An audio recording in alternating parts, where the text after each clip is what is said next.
প্রিয় শিক্ষার্থীবৃন্দ, আজকে আমরা যে প্রমাণটা দেখবো এটা কাল্পনিক মান, এটা নির্ণয়ের মধ্যে ভেরি ইম্পর্টেন্ট একটা অঙ্ক। তো এই প্রমাণটা খুব সহজে করা যায়। প্রমাণ না, এটা জাস্ট একটা কাল্পনিক ওমেগার মানটা আমার বের করতে হবে। তো ওমেগার মানটা কিভাবে বের করবো? তো এই মানটা বের করতে বলছে। এই মানটা বের করার জন্য আমরা কি করবো, একটা C1 C2 C3 ওই আগে যে অঙ্কটা করছি সেই একই রকম। এটা ধরো আমরা C1, এটা C2, এটা হলো C3। তো এখন এটা আমরা লিখবো কি সমান সমান দিয়ে। তো প্রথমে C1 যা আছে লিখলাম 1 ওমেগা ওমেগা লিখলাম। লেখার পরে এখানে ওমেগা স্কয়ার যদি বাই করি তো সমস্যা নাই। তো এখানে ওমেগা স্কয়ার, তো এখানে ওমেগা আর এখানে আছে ওমেগা স্কয়ার যা আছে তাই লিখলাম। এখন C1 এর বাইতে আমরা যদি করি কি C1 একটা কলাম, তো C1 এখানে সবগুলো যোগ করি C1 plus C2 plus C3। কারণ আমরা একটা সূত্র জানি 1 plus omega plus omega square, এটা সমান সমান 0, আর একটা সূত্র জানি ওমেগা কিউ সমান সমান 1।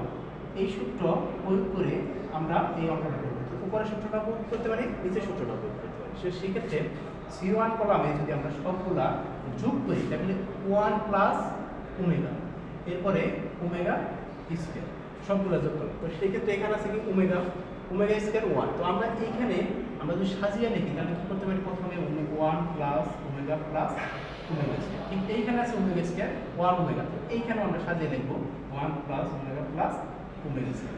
লেখার পরে আর এইখানে যা আছে বাকিটা আমরা লিখলাম, এখানে যা আছে আমরা লিখলাম। তো এখন 1 plus omega plus omega square আমরা এখানে লিখছি C1 কলামে C1 C2 C3 সবগুলো আমরা যোগ করব। যোগ করলে এখন এই মানটা আমার সূত্রে আসতেছে কি 0, এটাও 0 আসতেছে, এটাও 0 আসতেছে। আর এখানে আসতেছে ওমেগা ওমেগা স্কয়ার 1, এখানে ওমেগা স্কয়ার 1, আর এখানে আসতেছে ওমেগা। তো এই অঙ্কের ক্ষেত্রে তো আমরা কি করলাম, যদি আমার তিনটা মান 0 আসে তাহলে তার সরাসরি মান হবে 0। আমার এইটাই অ্যান্সার।